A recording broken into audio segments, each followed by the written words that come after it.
And 7 Spanish angels took another angel home. Hey, I'm Willie Nelson, and you're watching Hemp Rock TV.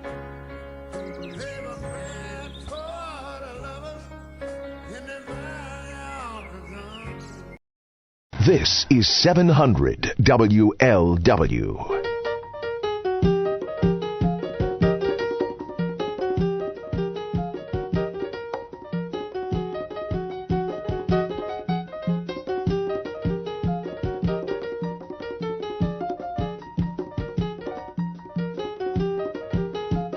And now, worldwide tripologist and international juke artist, Gary Burbank. I said hello and didn't turn my microphone on. I'm new at this.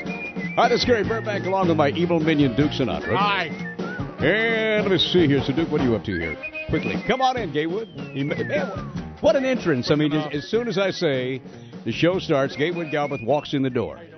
Let me introduce you around Duke Sinatra. Hi. And you can sit down any way you want to right there. Be fine. And I'm Gary. Now, see, he's a personal kind of guy. He's not going to come sit down without handshakes a little handshake and all that kind of thing. So, I'll just start with many people believe that God didn't make any junk, and every plant he gave us can be put to good use. Now, many people believe that. Others believe in being held hostage by oil-rich countries who hate our guts, and they believe we need, more messy, destructive oil wells to enrich the already wealthy. Some people believe that. Duke, do you believe that? No, I'm not a fan of that theory.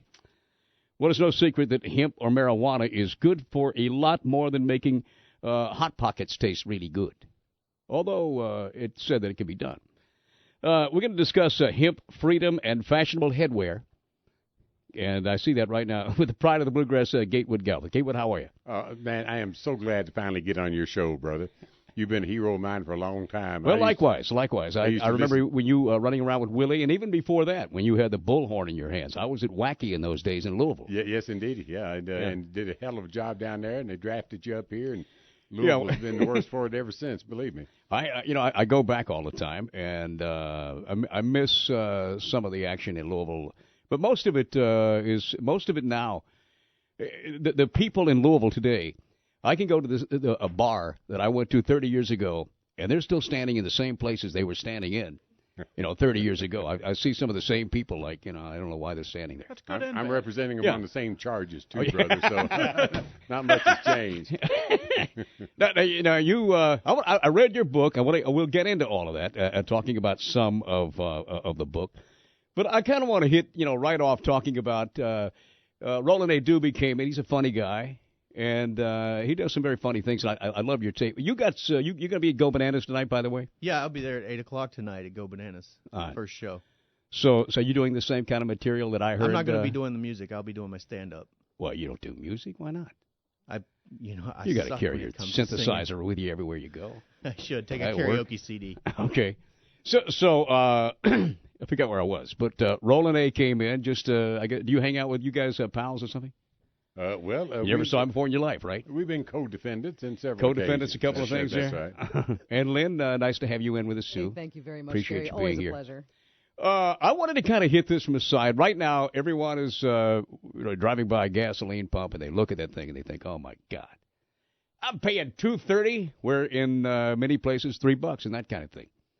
Well, the thing that hit me the hardest in your book was the DuPonts and many other things, but I want to ask you about one thing just to start things off. And if you have a question for Gatewood, 749-7000, 1-800-THE-BIG-WINNER, pound 700 on your Singular Wireless.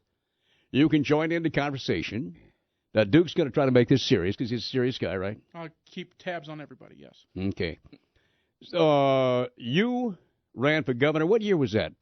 I've run for governor three times. Which year didn't you run for governor last? 91, 95, and 99, but perhaps the year you're alluding to was the year that Willie Nelson and I poured hemp oil into my Mercedes. That's it. Yeah, and drove it across Kentucky. Are you telling me that you hemp oil, right? That's correct. Now, is the oil from the seeds? The oil is from the seeds. There's two basic sources of oil from the cannabis plant, and let's describe cannabis to the folks. A lot of people think they know what marijuana is, but what is hemp? And I know what hemp is, but what really is marijuana? Well, people think if I buy a hemp tote bag, I can take it out after I tote my stuff home and light it up. Well, they're both cannabis plants. It's bred in different directions. I say, hemp is when you talk about the cannabis plant being bred in the direction of industrial, textile, or fuel uses. Mm-hmm. And marijuana is when you talk about the plant being bred in direction of medicinal or smoking purposes.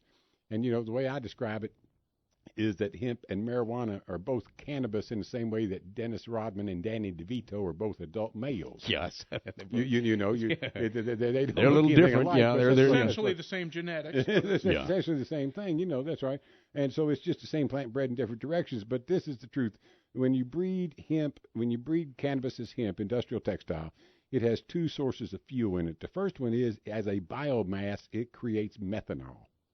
And methanol, as George Bush called it in '90, was the fuel of the future. Mm-hmm. It is biofuel. Yeah, but he was talking about corn, right? He'd be afraid to say, wouldn't he be afraid to say that's the words marijuana? The word marijuana. That's cannabis. Yeah. But what we're talking about is the farmer gaining a niche in the fuel market.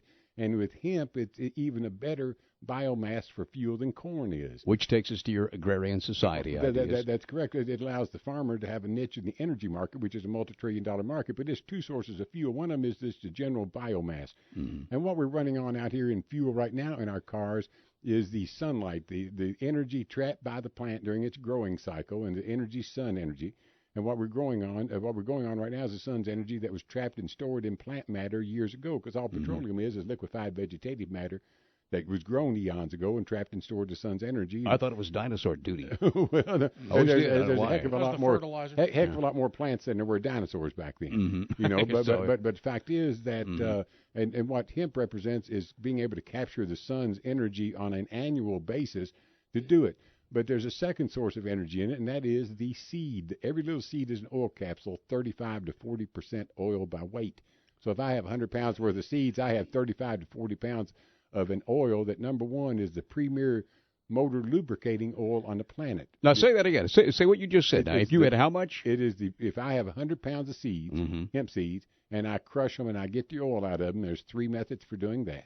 Then I can take that oil, and the first thing I can do with it is pour it into my crankcase to lubricate my engine, because it's the premier motor lubricating oil on the planet. It's the highest viscosity you can get to, right? Most constant viscosity. Now, who would have thought that? Who would have thought that the seed from a hemp plant? They knew it. They've known this all along. They grew it in World War II in Kentucky for that purpose, so that they could lubricate the engine in high-altitude aircraft. Wasn't it illegal in World War II? No. The hemp farmers were exempt from the draft. It was really such a vital war effort. That's I got to repeat that again. Are you telling me hemp farmers in World War II were exempt from the draft? Yes, sir. They had to watch a film. They had to sign an affidavit. Every farmer in 7 states had to sign an affidavit that they viewed a film called Hemp for Victory, put together by the United States Department of Agriculture. What was it? What was the film? It was a film of huge warships steaming through, saying that they needed cable for the ships and for the uniforms and for the war effort. Mm-hmm. But let me finish with the oil. Yeah. You could take that same oil and just put it through another paper filter, and you can pour it into your gas tank, which is what Willie and I did. You did that? Yes, we did that. This was the first time that a motor vehicle was run on hemp oil in America for at least 50 years. And what we did was poured it in, and the diesel engine was originally patented to run off of seed oil, so that the farmer could create their own fuel and not be dependent upon the petroleum companies or foreign oil sources. So you didn't have to do anything to your engine to make it happen? That's correct. So I was thinking you may have had to do something to change the way. No, we used to take a little freestanding 40 horsepower diesel engine and set it on between a couple of sawhorses on a plyboard and have a clear plastic container with a clear plastic tube and run it on hemp oil all day. And it might have needed some more further filtration because it left a little film on my glow plug. But that was the only side effect that we saw, and we figured we could just strain out the fatty acids or whatever that was out of it. The third thing is that you can take that same oil and you could put it in your wok and stir fry your vegetables, because it's the most nutritious food you can put in your body. Now, many people who would be afraid. I'm afraid to get high, get a buzz. I don't want a buzz. Okay, many people feel that way. Okay, would they get a buzz if they use that as oil for their? No, not at all. No, what they would get was a lot better health. If they get off the trans fatty acids and all these synthesized oils that they're putting in their body right now, and get back to some natural seed oil, not only from hemp but from other things, They would have better skin condition, better health overall. And the hemp seed is the most nutritious food you can put in your body, Gary. It has the 8 essential amino acids necessary for human growth and development, including linoleic and linoleic acids, which cut cholesterol and plaque. And it's the premier source of retistin, which boosts your immunological system in a great manner. Sound like Wonder Bread. Well, I tell you what, if you're on a desert island, you had the choice of eating it or rotten goat, I'd take the hemp seed every time. You take the hemp seed every time. You betcha. Now, okay, you talk about how you can run it. Right now, today, I could take hemp oil and put it in my automobile and use it also in my crankcase. Well, Willie, when I saw Willie again, and let me say this right now when I have an opportunity, Willie Nelson's the nicest guy in the world. He is just a fantastic person. And when I saw him last August... why did he come up here? I mean, did he hear about... How do you guys meet? Oh, well, let me finish the story and I'll tell you that, because that's... I have a habit of jumping ahead. I have ADD. But anyway, I saw him here this last August, and when I got on the bus with him, he said, Gatewood, he says, I've never forgotten in 1991 when we poured that hemp oil into your Mercedes. He said, I want you to know that both Annie, his wife, and I both drive a Mercedes that runs off biodiesel and biofuel, and I've created a biofuel outlet down near my hometown in Abbott, Texas. So out at Carl's Corner, which is a service station near his home in Abbott, Texas, they now have a biodiesel outlet, and that's what all his tour buses and tour machines are running on now is biofuel. Now, you say vegetable biofuel. Oil. Explain that. Vegetable oil. Vegetable oil. Vegetable, and that's what we're talking about when we're talking about. Be the same thing as hemp oil. Same Isn't thing it from the restaurants, Gatewood? Yeah, deep fry your French fries in it. No kidding. They pick it up at the restaurants. Yes, they can. So, and when you're done with that, you can just put it in the gas tank. That's exactly right. You could do that. Yes, you that's have to wait for it to cool, probably. No, actually, if it's warm, it's better. Let me do a little straining, get the Fires up. Yeah. Straight to it. Okay, let's get to... I got a break coming up. I want to get to you and Willie and how you guys met, what made him decide to come up and help you in your run for governor. Sure. And I know of one vote in this room you got, because I live in Kentucky. You lived in Kentucky at that time, too, didn't you? Sure. At the South. There's That's 2 2 votes in votes. this room you got. 4. 4 votes? Lynn, you wouldn't. Did you vote? I was an Ohio resident at the time, but I... Well, you went over and voted when I anyway. That's nice started of for you. the campaign. I voted for him in the 99 because I'd moved to the Kentucky area at the time, though. We're going to come right back with some more Gatewood and, let's see, sports consequences. You guys going to stick with us through the day, right? Absolutely. Did you get time? My pleasure. Great, yes, okay. We'll go to 6 o'clock. We'll just talk, and there's some great stories in the book. I've got some I have some great questions. I have some questions about some great answers you're going to give. All right, this is 700 WLW, and we shall return. Hi, this is Gary Burbank along with Duke Sinatra on 700 WLW. The last free man in America meets the synthetic subversion. If you guys do a movie on this or something, I could do your announcing. What part of that really titillates you? Any part of that? Actually, I read the whole book except the title of the book, except by the graphic sexual parts. I couldn't, I can't put it. Well, I tell people I left out 100% of the sex and 80% of the drugs, but it's still a kick butt read. Oh, it is. It's a great read. I got into it and woke up every morning and grabbed it instead of a newspaper and got a couple of chapters in before I had to go to work. And I like the things in here about your early life and what led you into this path of depravity. Well, for folks who might not know what we're talking about, my name's Gatewood Galbraith, and I wrote my autobiography, The Last Free Man in America Meets the Synthetic Subversion. And it's got me on the front cover with an M60 and 400 rounds across my chest and the best screw you Nazis grin I can put on my face. That kind of no, that's not a screw you Nazis grin. That's kind of like, I'm not going to shoot you, I don't think. Probably won't. Just don't tell me you're a Nazi. That's it. And we took that book. It's been the best seller. It was the most successful published on demand book in America last year. Mm-hmm. And we took it to New York to see if they wanted to publish it. It's been out 3 months. And they said, well, Galbraith says, we don't know whether you might be a local phenomenon. We don't know whether we can market you nationally. And I said, hell, anybody can't sell guns and marijuana in America ought to get the hell out of sales. Because that's I guess that's a part of my life is the guns and the marijuana. But I tell people I'm holding that gun because I'm bringing the message of marijuana to the red states, and that's my calling card. Okay, now when you say I'm bringing the message of marijuana, you're bringing the message of marijuana. But when people think marijuana, they don't think hemp and what hemp can do for you. That's correct. And I think anybody in this room, most people in their right mind, realize that marijuana is a lot less destructive than what most people, hear from the war on drugs that it is. However, but the one thing that people don't hear in your message, I think, or even take seriously, is the fact that the hemp seed is so valuable in the past. So back to 8,000 BC, they were using it for clothing and fabric and things like that. Sure. But I did a disservice a minute ago saying bring the message of marijuana to the red states. I'm bringing the message of cannabis to the red states because I wanted to get a balanced perspective. And you, as you pointed out, a lot of people don't understand its industrial textile uses. Let me put it this way. I've devoted my life to getting the laws changed on this particular plant because I come from Kentucky where we were the world's largest producer of this plant for over 100 years. It was our largest cash crop in Kentucky for more than 100 years when it was used for industrial textile purposes. Mm-hmm. And we are the same as a lot of other states in America right now. Our farm economy is in the pits. We don't have an agrarian economy. Our small towns are in tatters. A lot of empty storefronts along there. The mom and pops have lost out to the Walmarts and the Kmarts.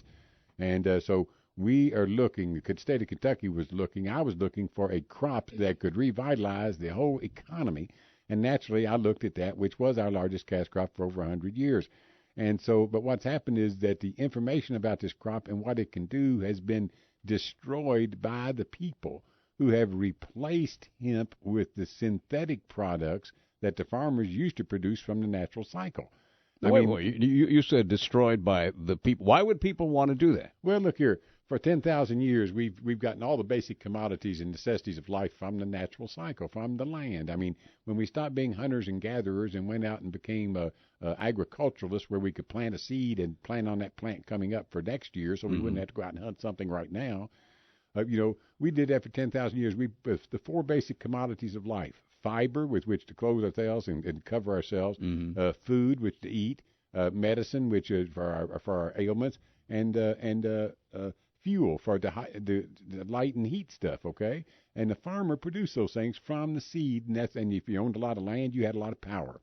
But beginning around the 1900s, the chemists and the alchemists started getting together, and they started finding out the synthetic products. They started finding out the chemicals that they could put together and make synthetic products that they could utilize as basic commodities. And so in 1937, E.I. DuPont and the Moore Corporation filed its shareholders report, and they talked about its new discovery, nylon. And they said, hey, we think we can make a profit off this if we can utilize the revenue-raising arm of government to force acceptance of sudden social and industrial reorganization, which means that they began the New Deal and began the power of taxation to force the farmers out of producing products from the natural cycle so that these people could have a monopoly on the production of synthetic products. So you're saying basically it was a farmer's loss? It was the farmer's loss. It was the agrarian society's loss. It was the whole economics loss from the natural cycle way to go. Let's take a look at fiber right now. More than 50% of the fiber on Earth is synthetically manufactured, and we don't grow any fiber crops in most of the United States. We grow some cotton, but that's water intensive and uses a lot of pesticides. Okay, half the chemicals used in agriculture are used in cotton production right now. So if we could get out of that, that'd be great. Take a look at fuel. It's all monopolized by the petrochemical companies, except for some of the ethanol that the farmers finally got a niche in out of Iowa and Indiana for the corn. Yeah, but corn is not as valuable as hemp. No, that is absolutely correct. Hemp's the most valuable crop for that matter. Take a look at medicine. Farmers don't grow medicine anymore. It's all monopolized by the pharmaceutical companies. And if you go to a grocery store and look at the ingredients on a package, you'll find out how rapidly the farmer is being displaced by heritage of food production. It's all been taken over to the synthetic manufacturers who, in producing the synthetic products, create the toxic waste and hazard byproducts. And it wasn't by consumer demand, or it wasn't by the it was because some backroom deals with DuPont and people like that. Criminalizing the farmer from planting a seed in the earth and consuming the green natural plant that comes up out of it and marketing it to the people who want to buy it. Man, hold on, Gatewood. I mean, he's on a roll, but the news has to get on here. This is actually news too to a lot of people. I didn't know that. I thought you just got high with it. There's a difference in the way you grow it for the hemp product and the way you grow it to get a buzz, right? We'll talk about that. And just some other stuff. We'll get to know each other a little better and lighten up even a little bit, too. We might even let... lighten up or light up? No, we're going to lighten up. Oh, okay. We can't lighten up in a year. I mean, not me, of course. I haven't done any shows with Cheech and Chong. Stairwells. That happened one time. I have to tell you the story later. I'll tell you during a break. This is 700 WLW Cincinnati. Hi, this is Gary Burbank along with Duke Sinatra, Gatewood Galbraith, Roland A. Duby, And Lynn, the Merry Hemptress. You guys have a march. The Happy Hemptress. But we've kind of not the Merry Hemptress. I'm sorry, the Happy. Be married too. The Merry. No, that's another person. Sometimes that's altogether I'm the someone pissed off She used to be Okay. married. And I used to be married. This is a serious conversation we're having here. Yes, it is. Let me see. Back to Gatewood again. Notice how I just jumped away real quick with that. He is the man. I do have. So let's take a few phone calls. Do you mind doing that? I don't mind that at all. I wish we can. Well, I want to talk to you about so many. A little later. We'll get to this. Okay, so you think you're a conservative because Rush Limbaugh told you, well, you're a conservative. You told the Republican line you are a conservative. No, you're not talking to me like that. You're talking to the other folks. Not the Gatewood. I am conservative. You are a true conservative. A true conservative. I wouldn't correct. call you a neocon. You seem to have diverse opinions and ideas and things like that. My first vote was for Barry Goldwater, and I haven't moved very far from that spot since then. Now, there was a conservative. See, but most people who hear you say, well, he says legalize marijuana, and he says he's conservative. Well, Rush Limbaugh says you can't be that. Well, in fact, the fact is that Rush is not much of a conservative either, is he? He's a chump. He's a chump. Rush Limbaugh is a chump. And a dope fiend. Hypocritical chump. There you go. I'm a criminal defense attorney, and I see thousands of people every year put in jail for what Rush Limbaugh's skating on. Really? And he has the temerity to get on the air and try to pontificate about right and wrong. He is a chump, and he belongs in the same prison cell as all my broke clients do. All your broke clients? Well, most of my clients are broke. Well, I noticed that in reading your book, The Last Free Man in America, another plug, that you tend to, that's probably why you're not, one reason you're not rich, is that you tend to go out when someone says, I need help, and you tend to want to go out and help them out, and if they have no money, you still do it. Well, I didn't get into it for the money, brother. First of all, I got into practicing law for self-defense purposes. There's only 4 places for a guy like me with my attitude from Kentucky to go, and that's jail, law, politics, or Tennessee. And I've been to the first 3, and I ain't going to Tennessee, so there you go. Okay. But I did it so that I would be able to defend myself, my lifestyle, and be a warrior about what I thought was important. But the real gratitude that I feel is being able to help folks who don't have any other place to turn. Mm-hmm. And sometimes I can, sometimes I can't. I'm just an attorney, not a magician. But sometimes I can help out folks that don't have any other place to turn, and that's where the real gratitude comes from. Reuniting a family or getting someone out of prison that doesn't belong there. Mm-hmm. Those are the kinds of things that I feel great about doing. There's one case in here we'll try to get to later if we can too. Your very first case, in fact. Your very first case was great. Oh, when you had no idea. I've never seen a trial before. But that's another story. I want to get off on that. I want to get a couple of phone calls. Say, Bud, talk to Gatewood Galbraith. Yes, sir. Now, are you talking about Kentucky-grown marijuana for pot or hemp? Well, I'm talking about it both. Oh, okay. I'm talking about both of them. First of all, if we ought to begin growing it for industrial textile purposes, along the lines of how the Europeans do it. Oh, yeah, I've got clothes that are made out of hemp. Well, I've got a whole suit that's made out of hemp. It's the longest and strongest fiber in the whole plant kingdom. Oh, it wears very good. The stuff I got, it was made over in South America, Colombia. I got it when I was over there about 13 years ago. Do you know why the Declaration of Independence is printed on hemp? Oh, sure. Because it'll last longer. Yeah, well, it's hemp paper back in the day, yeah. And Hey. then if you maybe grew it for pot purpose, maybe a lot of people wouldn't be doing cocaine.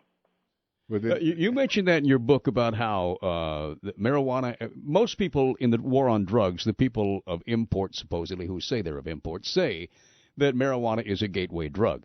But it's really no more a gateway drug than water is to alcohol, is it? Well, all the scientific studies show that tobacco is the gateway drug in America.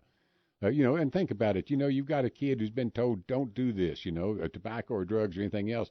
And finally, they reach in their head where they're going to do the rebellion thing, and they're going to step over that line. Mm-hmm. Almost always, the first drug available for them to do that is tobacco, because that's what's laying around the family's home or what their friends have. And so that is the gateway drug. Once you a nicotine gum right now. Once they get started on tobacco, then it is they will go ahead and break other taboos. Mm-hmm. And that's what gateway is, breaking other taboos. As far as inducing a necessity of moving on to other drugs to satisfy a habit, marijuana, cannabis, when it's grown in the smoking direction, doesn't have that capability. Sir, I just want to say you're very intelligent, and that you're very intelligent, and you know what you're talking about. Well, thank you, brother. If trial and error is the best teacher, ought to be the smartest son of a gun around. Thank you, Bud. Let me get somebody else here. Go ahead, Jenna, about the silence on pot publicity. Hi, Gary. Gary. Yeah. I wanted to know why this hasn't been so blitzed by the media. Why isn't this everywhere I look? Well, here's the reason, is that the media outlets have been concentrated ownership in the hands of the very people who engaged in and pulled off the synthetic subversion. The people right now who control policy in this country, I have termed as this, the petrochemical, pharmaceutical, military, industrial, transnational, corporate, fascist, elite SOBs. Say what? Say what? The petrochemical, What's pharmaceutical. the acronym for that? But these are the people who are calling policy shots in America today, and a lot of them never said the Pledge of Allegiance to the flag of the United States of America or to the republic for which it stands, but their transnational corporations have put in extraordinary amounts of money to buy off both political parties from the top down straight through the White House, and they're the ones that want to make sure that they have a monopoly on medicine and that farmers can't grow green natural plants. Okay, she just said a good thing. What can we do? I mean, I told I'm you, scared to death to I've heard say so many anything people about say what you're saying and what you say in the book. You've offered, along with other people, Jack here, have offered $50,000 to someone who can disprove you on your about hemp as far as using it as oil, using it as medicine. And so far, how many people have come up? I'm sure that the DuPonts or Hearst have hired someone to come to you and say, okay, here's proof that marijuana does the evil things that we say it does. Have they done that yet? No, there's a $50,000 bond that Jack Harris put up, and which he says that I can rest on, too. It says if you can prove us wrong that you got the $50,000. But they can't do it, Gary, because most of what I'm telling the folks out here is government study that the government paid for itself and published itself, but which they spent years trying to remove from the libraries and the reference sources and materials so that this generation would get dumbed down about this green natural plant. The real battle today is going on between the natural cycle and the synthetic cycle. But let me get back one time to cannabis as a fuel when it's raised as hemp. We calculate that if we planted 6% of the U.S. agricultural land in hemp, and we've already got more than that set aside in soil banks. We wouldn't have to displace any food. If we could plant 6% of the U.S. agricultural land in hemp, we wouldn't have to import another drop of oil into this country to meet our Exclamation energy point. needs. Wait a minute.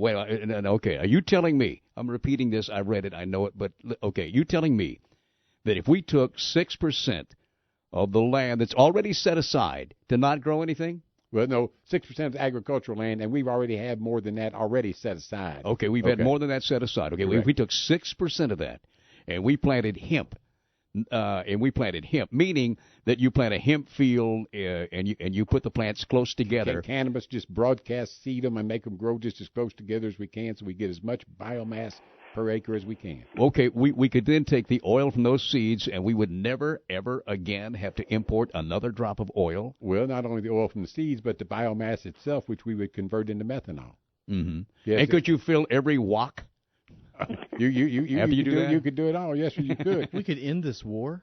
Except you wouldn't want to fry with it. It's not it's pretty volatile for that. Or not volatile enough for that. It's not it's volatile good for enough. You want to filter salads it down a little bit. Oh, yeah, okay. Well, I mean, there would be processes for that, but I'm saying, but that may be the rub right there. I mean, well, the petrochemical companies are not going to allow that to happen. They're sending us off to war in halfway around the world and got hundreds of thousands of troops committed to the fact that we have an oil-based economy, a petroleum-based economy, that the sources are from foreign sources. Now, I don't mind that. I mean, I understand that, and I think they ought to have their niche in the market, but I don't think that they ought to criminalize competition from the natural cycle. Our farmers need that as an income. It would repopulate our rural areas, repopulate the small towns. It would create a cash flow that moved from our villages onto our smaller towns, on back down to the land.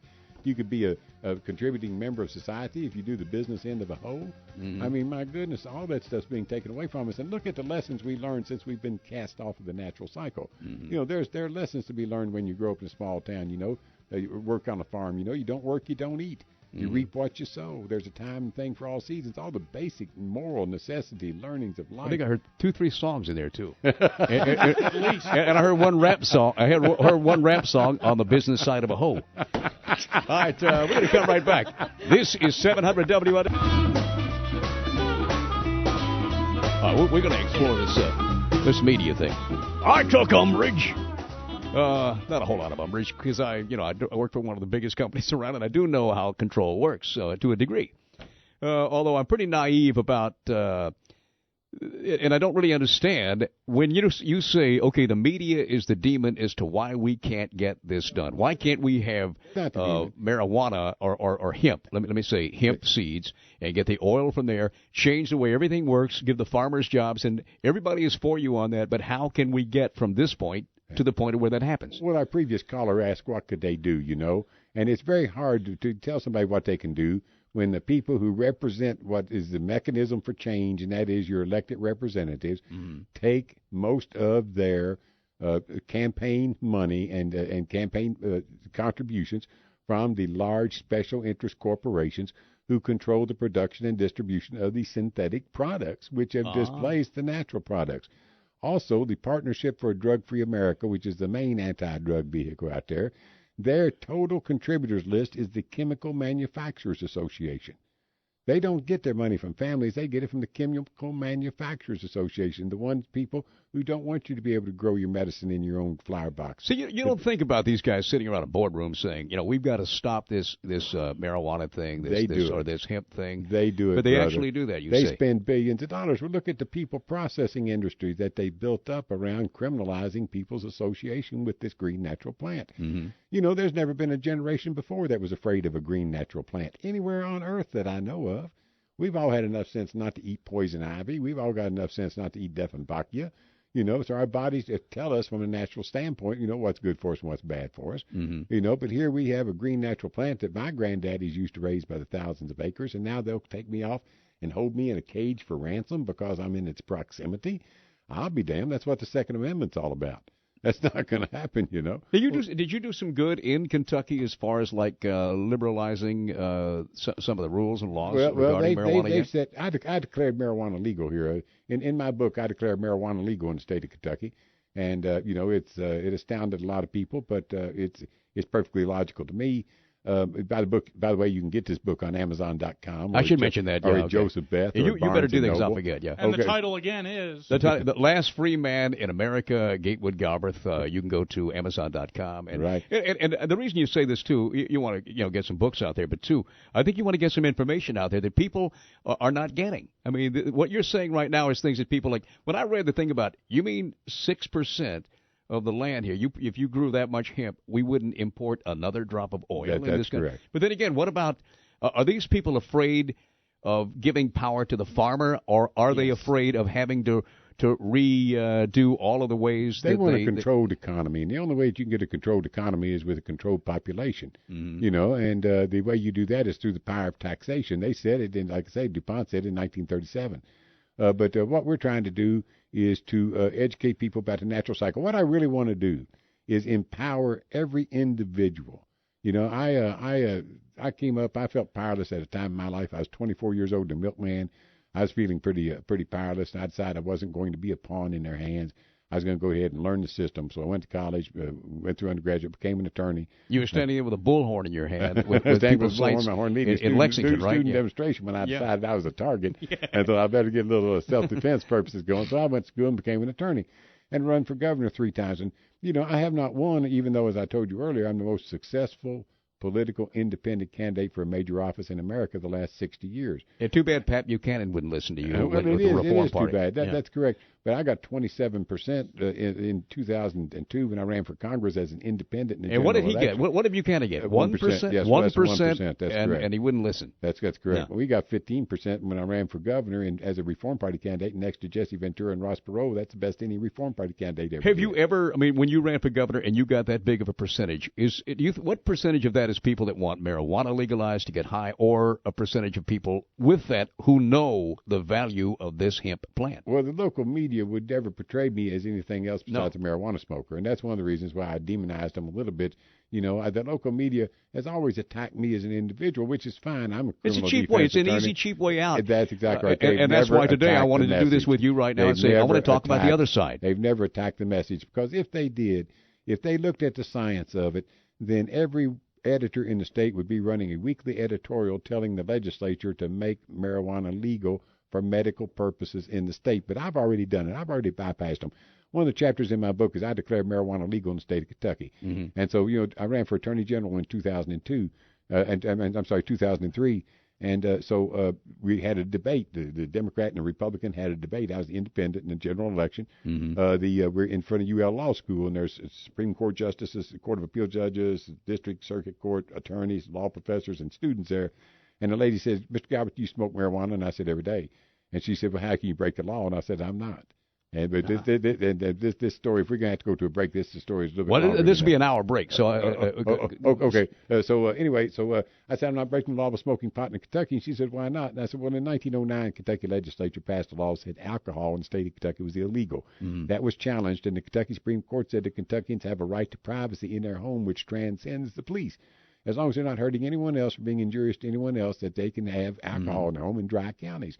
I said, I demand the same constitutional right of privacy in my home as those people who have alcohol in dry counties. So who hit you on this? I said, I've got 4 plants in my home and 8 ounces of marijuana, and there's nobody in the room. Sign a warrant to come get it.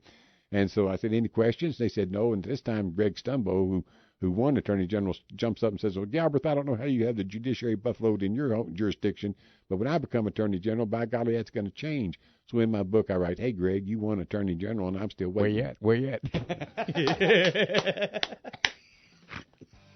All right, we're going to do sports consequences now? Is that the idea? Right. I got you. 513-749-7000.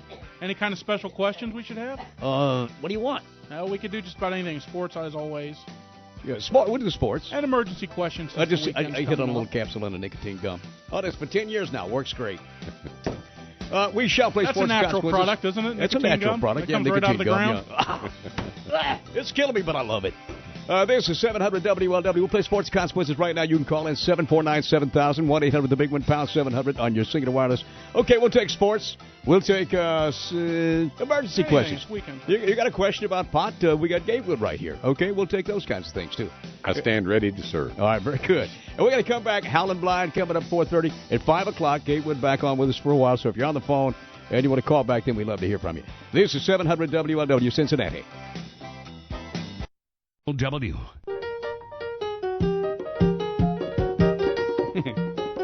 Hi, this is Gary Burbank, along with Duke Sinatra. Gatewood Galbraith is our guest. We're just talking about a little about the legitimacy of your representation of what you're talking about here, and being a lot of people look at Gatewood and they say, "Oh, he's the guy that wants everyone to get high."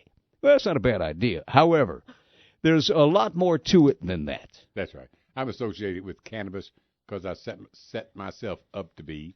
What happened was when I was a child, I was asthmatic and had in and out of the hospital with asthma all the time, and got discharged from Marines when I was 19 because of asthma.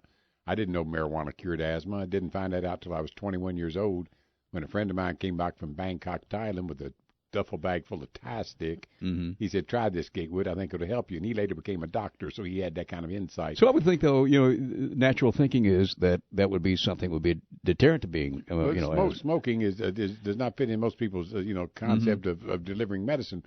But actually, it's the desired format of delivery in 30% of the cancer patients for which it's used, because they can't keep anything down in their stomach. Anorexia, the wasting effect of tuberculosis, AIDS, and cancer, is what kills most of these patients. They can't get any nutrition in their body, and they just waste away. But marijuana is a natural appetite stimulant. Which makes you wonder about all the fighting that goes on about medicinal marijuana, at least even that. We're going to come back and talk some more about this. First, we'll take a little tiny break here, get some traffic and weather, and come right back. Here's John Phillips. John? Good afternoon. Got pretty decent. That's the whole thing, is naming the person who's actually causing it. I'm sorry, we're in another conversation.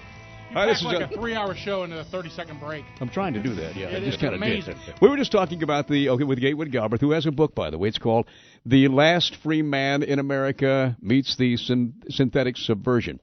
And this is a bit different for this show, but I've known of Gatewood for a long time, read the book, and found, I guess the statement that jumped out at me, we're going to get to the medicinal part, but the statement that jumped out at me in this book was about if you took and planted, we mentioned this earlier, if you took and planted hemp, which is different than planting, say, getting a marijuana seed and then putting it in the ground and trying to cultivate that and then strip it and smoke it later. It's a different thing altogether, right? Well, you cultivate it, you nurture it in a different manner. Yeah. If they used to carry hogsheads of hemp seeds on sailing ships, because if you got marooned on an island and you had that hemp seed, you can grow a ship. Wait. A hog's head? Why don't you just have a purse? They have a flair for the dramatic. Oh, yes. They always did that kind of stuff. You know? A big old barrel full of hemp seed, because you can grow a ship off of it. Mm-hmm. You know, if you want to grow it you have seeds, you're trapped on an island, you want to grow it for both smoking and for medicinal, and for industrial textile. When you grow it for smoking, you clear out as much land as you can. You plant each individual plant so it gets as much sunlight as it can, because in reaction to that sunlight, it will grow a lot of branches and a lot of leaves and a lot of buds to protect itself from the sun. When you want to grow for industrial textile, and it'll be shorter and bushier because of that. That would be the one containing the most THC. That's correct. Okay. And when you want to take those same seeds, you want to grow for industrial textile, you plant them as closely together as you can, because you want them competing with each other for the sunlight. And there's very little THC in a hemp field that's planted is exactly like that. right. Well, it's less than 0.0003%. I mean, you cannot get high off of it. Believe me, I've tried. Every bit of ditchweed I ever came across as a youngster, I tried to find the high. And the stuff is growing wild everywhere, I guess, and right? By the way, let me tell you this, folks. Smoking marijuana, if smoking marijuana did what the authorities said it'd do to you, I'd have the breasts of Jane Mansfield and the brains of a Chihuahua by now. So, the breasts of Jane Mansfield and the youngsters don't know who she is, so no. I gotta say the breasts let's pick of somebody J-Lo. new. Who's got J-Lo? Yeah, J-Lo. J-Lo's fine. Yeah. Jennifer Aniston. Who you got, Duke? Try Pam Anderson. Pam Anderson. There you go. Oh yeah, that's. But I used my John Wayne line on him the other day. They didn't know who John Wayne was. Oh, come on, really? No. I said, that we live in a police state. We can leave this radio studio, go out and get in our car, and they can pull us over alongside the road and make us get out of the car and bring a dog to sniff up our car and all its belongings, take blood out of our arms, stick their hands down our pants, and make us where the sun don't shine if they think we're hiding something. Mm-hmm. I said, do you think John Wayne would put up with that? John's riding his horse down the trail, and they drop a log in front of him. They say, John, get off that horse. We're going to make you pee in this bucket. We're going to stick our hands down your pants. I think John Wayne would have said, I'm afraid not, Pilgrim. This is where I draw my line in the sand, you know. Rock Hudson would have won. That's not talking. Unfortunately, those things are passing in other states, and there's a bill in Ohio where they're going to do that if it passes. Senate Bill 8. They put their hands down your pants? That too. In Nevada right now, the cops can stop you and draw blood on the road. Yep. Can't draw blood? This is happening. Yeah. I want to get back to marijuana as medicine, though, because I made it my point. But before we do that, okay, yes. I want to say one thing that you said, and this is going to strike people as they look at the gas signs, they drive by, they see, $3 a gallon. Okay, if you took that very same hemp seed from that field you talked about. Yes. No, the other field. Okay, you took that from the field, and you took the hemp seed, and you do whatever you do so well, derive the oil from that. That's right. You could plant on 6% of U.S. agricultural land in hemp. Yeah. We would never import another drop of oil. It would take care of all our BTU, take care of all our BTU necessities. Now, you got those two sources of fuel. Yeah. The hemp seed oil, you can fuel your diesel engines, and you can also lubricate your engines, and you can also use that to light the candles and the oil lamps and that kind of stuff. Mm-hmm. But the methanol from the pure biomass, the hemp, the stalk, the leaf, why aren't they doing this? Why aren't they doing this right now? Why didn't they do this in China? Why haven't they done this somewhere besides America in the world? The petroleum industry is the cutting edge and the envelope of the new world order and the global economy, and they're going to maintain their leadership position in the production and distribution of energy through petroleum. Why couldn't they redefine the way they synthesize things and do it the right way? This way, the natural way. They can't do that. God, you mean why don't the big robber barons get a conscience? That's a silly question. I'm sorry. Well, of course. So, is that an opportunity though for them to take over the extracting of the oil and leap in that way? Well, yes, they're going to do that. I've invited them to do that. Really? I've said, I don't care if you make all the money in the world off of it. Just do it, because from an environmental standpoint and from an economic standpoint concerning our poor farmers and our small town economies, I don't care who owns it. Just do it. And, but they won't, because they've got all this money invested in infrastructure for petroleum that they're taking out of the ground right now. Mm-hmm. And there's no need for them to go over to another position except when they're forced to do so environmentally.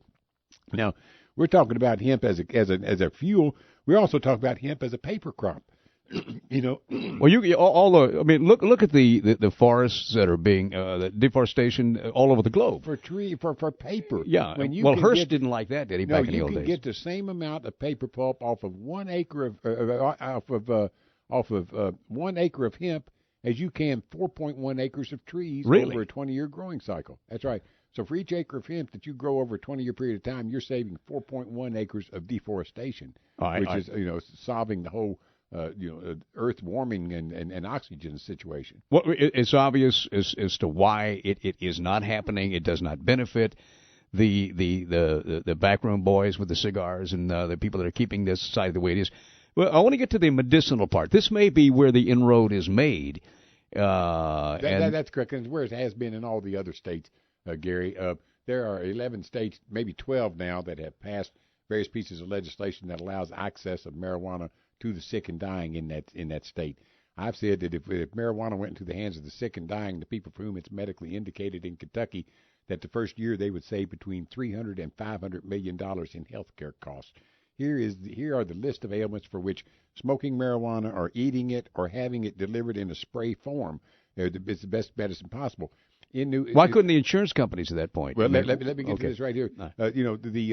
All this time that we've been talking about medicine, the government's saying, well, we've never conducted the Cadillac of tests, the double-blind studies that allow us to find out whether it has a medical efficacy. Mm-hmm. We said, well, fine, let us do these studies. They said, no, we're not going to give you the permit to do it. So Great Britain got tired of listening to that, and for the last 3.5 years, the pharmaceutical companies in Great Britain have been testing out cannabis as a medicine, and it is, in fact, even more of a miracle medicine than we've been saying all these years. What GW Pharmaceutical did out of Great Britain was developed a mist spray out of it, not synthetically derived, but they took the actual medicine out of the grown plant and put it into a mist, and they're spraying it under the tongue, bypassing the having necessity of smoking it. And they have multiple sclerosis patients who have been bedridden for years, getting up and leading normal lives right now. It's the number one medicine for multiple sclerosis, the number one medicine for glaucoma, for anorexia associated with nutrition-blocking diseases like tuberculosis, AIDS, and cancer, food poisoning, other forms of cancer where it's been shown to reduce the tumors of it, Tourette's syndrome, migraine headache. He could go on. We're out of time. All of it. The Last Free Man in America's book meets the synthetic subversion, Gatewood Galbraith. Amazon.com, Gatewood, Gatewood.com. You can find out more there, too. And you're thinking, this got to be some kind of commie liberal talking. Well, I got a bulletin for you, big shot. This guy's probably a heck of a lot more conservative than you ever thought about being, and I'll tell you why coming up next. This is 700 WLW Traffic, and here is John Phillips. John. Afternoon. Got an Cincinnati Reds.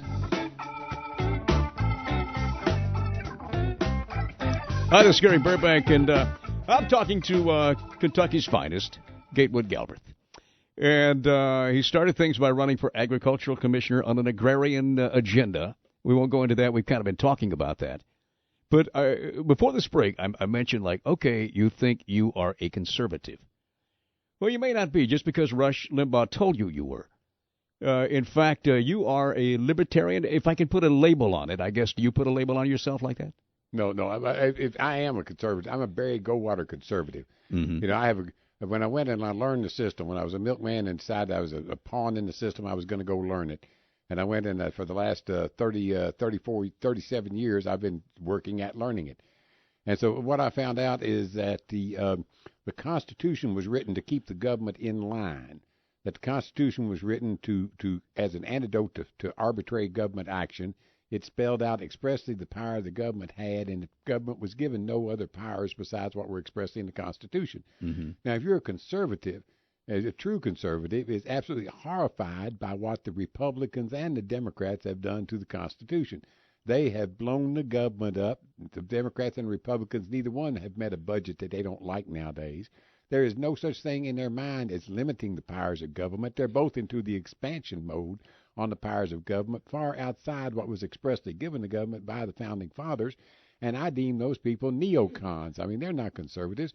If they want to grow the power of the government to come into our bedrooms, to walk into our homes, without our permission, without our knowledge, they're trying to pass off a bloated police state as a conservative law and order philosophy.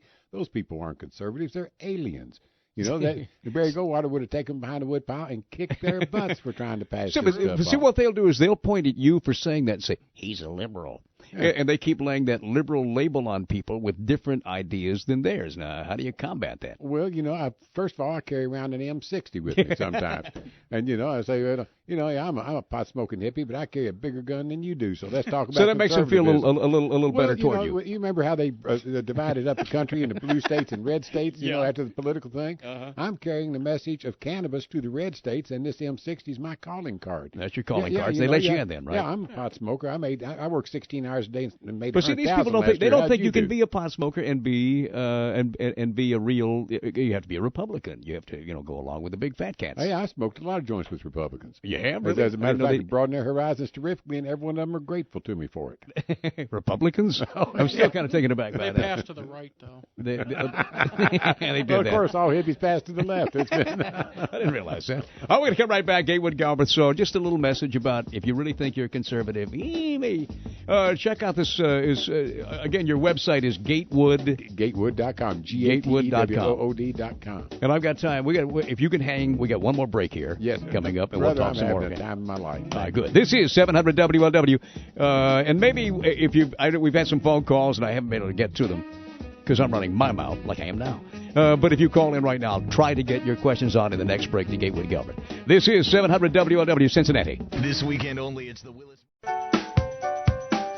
I think I said earlier, many people don't believe, they believe that God didn't make any junk and every plant he gave us can be put to good use. And hemp for many years back to, as far as I think, I just saw something about back to 8000 BC, used as a fabric and has been all along until around 1937 when the people in charge decided they could synthesize things like nylon much better and make more money, and it was outlawed. And so Gatewood Galbraith is fighting that notion, and the book is The Last Free Man in America Meets the Synthetic Subversion.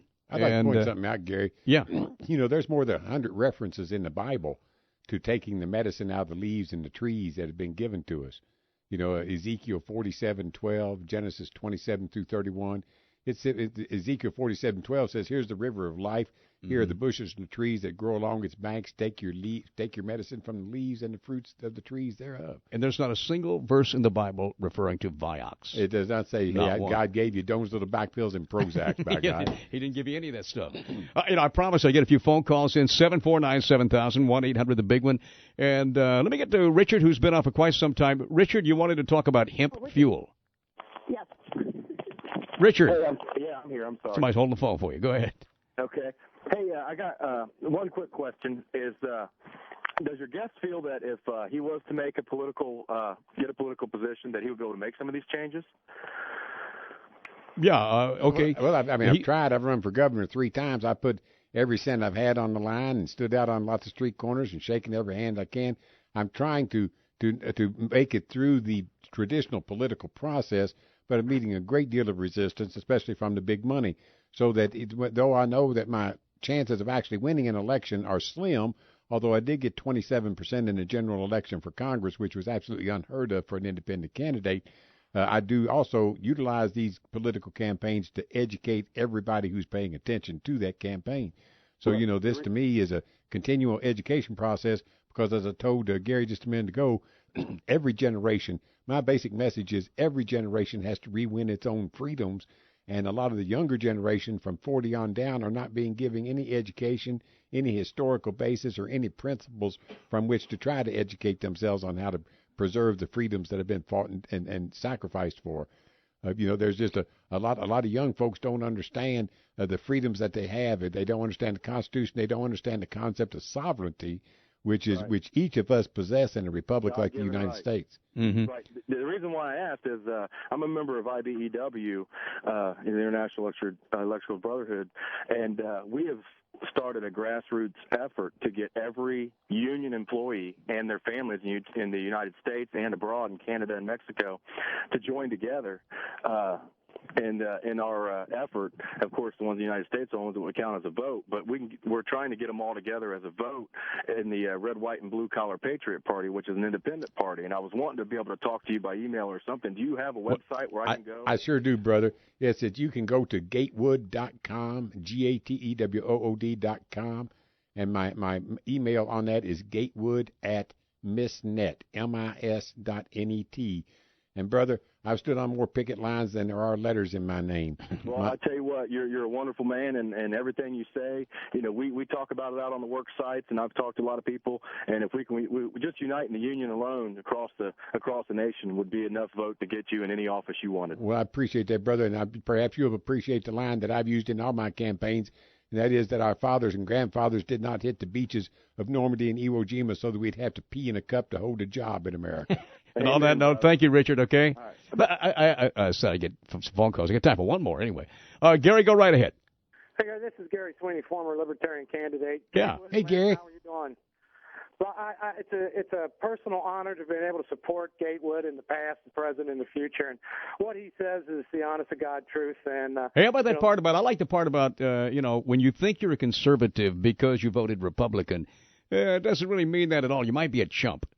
Pretty much so. I mean, and as a Libertarian candidate, I've had this debate many times with the conservatives. If you want to get conservative on fiscal policy, the Libertarians will run the Republicans out, as Gatewood has already said, that both of these parties have not seen a budget that they don't like, and it's continually going up, including the war on drugs. And this is the one thing that the government snake oil salesman we have got to look through. In the old days, the snake oil salesman came to town, gave you a load of bull, sold you some stuff, and moved on, and then you found out it didn't work. Where in the United States, or for that matter, anywhere in the world, is it more peaceful, in places where the drug war is being waged, or places like Amsterdam or in Vancouver where these things are more openly tolerated? In Cincinnati, we are closing down a Head Start program for inner city kids because of the Cincinnati police, over 1,000 police officers. No, wait a minute. They're closing it down because of crime in that area. Okay, and that goes much deeper, and we can't cover that in 30 seconds, Gary, but thank you for calling. Okay, Gary, I'd love to talk to you some more, but we'll do a speech. I'll get a soapbox for you sometime you come up. All right, thank you.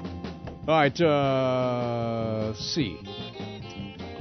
Esther's wanted to talk about. I'll tell you what, if you're on the line right now, and the line's just filled up as soon as we take some calls, but Gatewood has a lot to say, and the way to get to him is gatewood.com. GATEWOOD.com. Yes.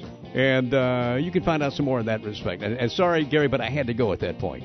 And, well, Lynn. Yes, Gary. I promised you I'd give you a chance. Thank you for coming in with Gatewood. Hey, what are you doing now? What are you guys doing? Thank you very much. Well, first of all, both these guys sitting here, the Reverend Roland Duby and Gatewood Galbraith, will be at our rally next Sunday, May 8th, Fountain Square here in Cincinnati. It is called the Global Marijuana March. This is being done in 300 cities around the world. It was started by Cures Not Wars out of New York. This is not just about smoking. This is about all of the issues. We're on 2 to 6 Fountain Square. You can get information at hemprock.com. And also call 513-684-HEMP here locally and be there. Right. You definitely want to come. It's well, an thank awesome you guys. time. Appreciate and they you can being meet here. Gatewood. Yeah, meet Gatewood. You might do a little speech or something, right? I'll try to. You might get on a soapbox, too. He's going to have a soapbox. I want to get you and Gary on a soapbox, and I'm going to sit back and listen for about, it's going to take a while. So I'm going to have to get prepared. Gatewood, thank you so much for coming in. Do appreciate you being here. You've always been someone I've looked up to. And ever since that little thing with the bullhorn out there, and you made that decision to, instead of just actually going out with your fists and trying to fight the man, you went out and got the education, became a lawyer. And you're doing your part, and thank you very much for the education. Thank you, Gary, for having me on. Brother. Anytime there. Nice to meet you, too, Mr. Sinatra. Mr. Sinatra.